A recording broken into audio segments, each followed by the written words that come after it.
Hey, welcome! Today, we're diving deep into the animal kingdom, but we're not just looking at the exotic stuff. We're going to uncover some absolutely mind-blowing truths hiding in plain sight. Let's get right into it. I mean, you've seen these animals a million times, right? In documentaries, at the zoo, maybe even in your own backyard. You probably feel like you know them pretty well. But I promise you, some of the most familiar creatures on Earth are hiding secrets that sound like they're straight out of science fiction. So we're going to take a look at 5 animals you think you know, and we're going to peel back the curtain on the bizarre, hidden stories science has uncovered about them. And trust me on this one, you are never going to look at them the same way again. All right, first up, let's talk about the absolute icon of the scorching hot desert, the camel. You know, the ship of the sand. When you picture a camel, you see hot sun, endless dunes, right? Well, get ready to have that entire picture completely shattered. Yep, you heard that right. The ultimate desert animal didn't evolve for the desert at all. It actually comes from North America, a place famous for its long, freezing cold winters. So all those features that we assume are for surviving the heat, turns out they were originally built for the colds. Okay, so this is where your brain might do a little flip. Those famous humps, they're for storing fat, an energy reserve for when food is hard to find, which happens in a frozen tundra just as much as a desert. That thick pad on their chest? It was perfect for keeping their body off the frozen ground, and their big, wide, flat hoofs, they're basically built-in snowshoes. It just so happens that all this incredible cold weather gear worked perfectly for the heat, too. And of course, you gotta talk about their most famous party trick, drinking a mind-boggling amount of water. After a long trip, a thirsty camel can down about 100 liters in one sitting. Now that is an incredible survival skill, no matter if you're trekking through snow or sand. Okay, so let's go from a giant mammal way down to one of the smallest insects around, ants. We see them everywhere, right? But we almost never stop to think about how insanely complex their societies are.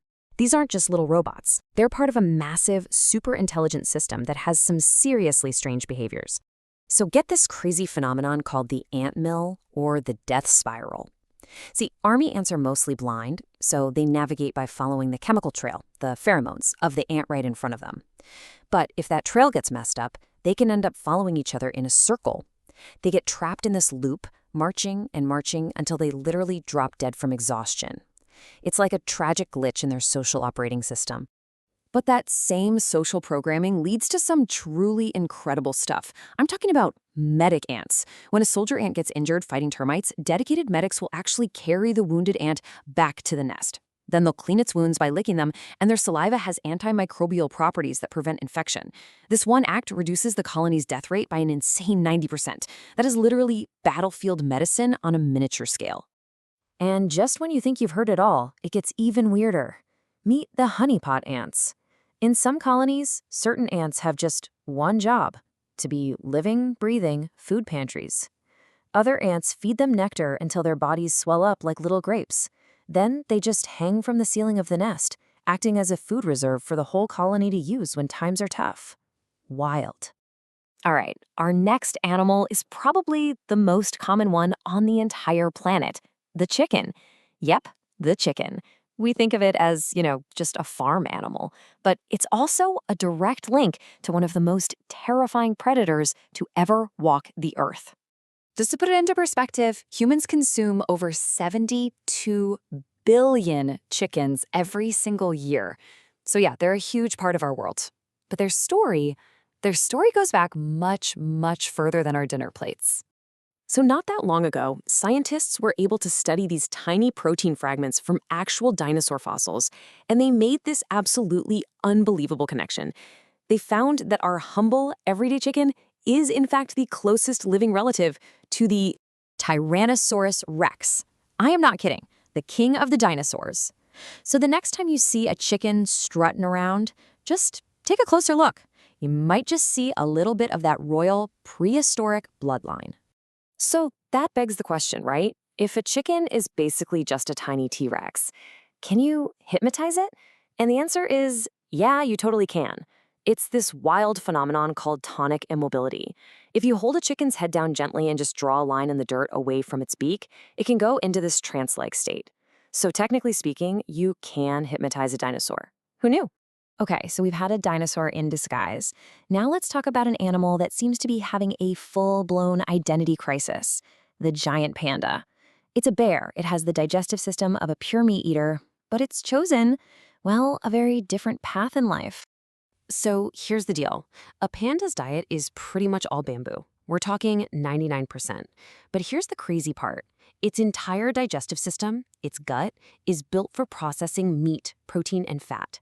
It's a carnivore trying to live a vegan lifestyle.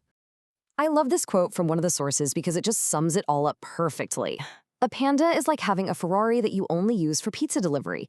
It's got this high-performance, meat-eating engine, but it's using it for a job it was never designed for, and because it's so inefficient, it has to eat constantly and poop up to 100 times a day just to get enough energy to survive.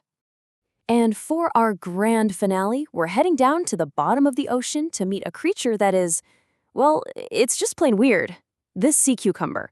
It's less of an animal and more of a bizarre biological multi-tool that defies all logic. Okay, so let's just run down a quick checklist of what this thing doesn't have. First up, it has absolutely no brain. Next on the list, no eyes. It kind of tastes this way around the dark ocean floor, using chemical receptors on its skin. And to round it out, no face. It's really just a tube with a mouth on one end and, well, a surprisingly versatile and incredibly busy other end. And that other end, its posterior, is where things get truly unbelievable. First, it breathes through its butt, pulling in oxygen-rich water. Second, for self-defense, if it gets scared, it just shoots its own internal organs out to entangle and confuse predators. Don't worry, it grows them back. And third, it's a house.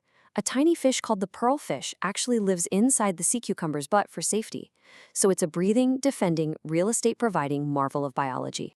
So, from a camel's secret Arctic past to a chicken's royal T-Rex bloodline, it just goes to show you, the natural world is absolutely packed with unbelievable secrets.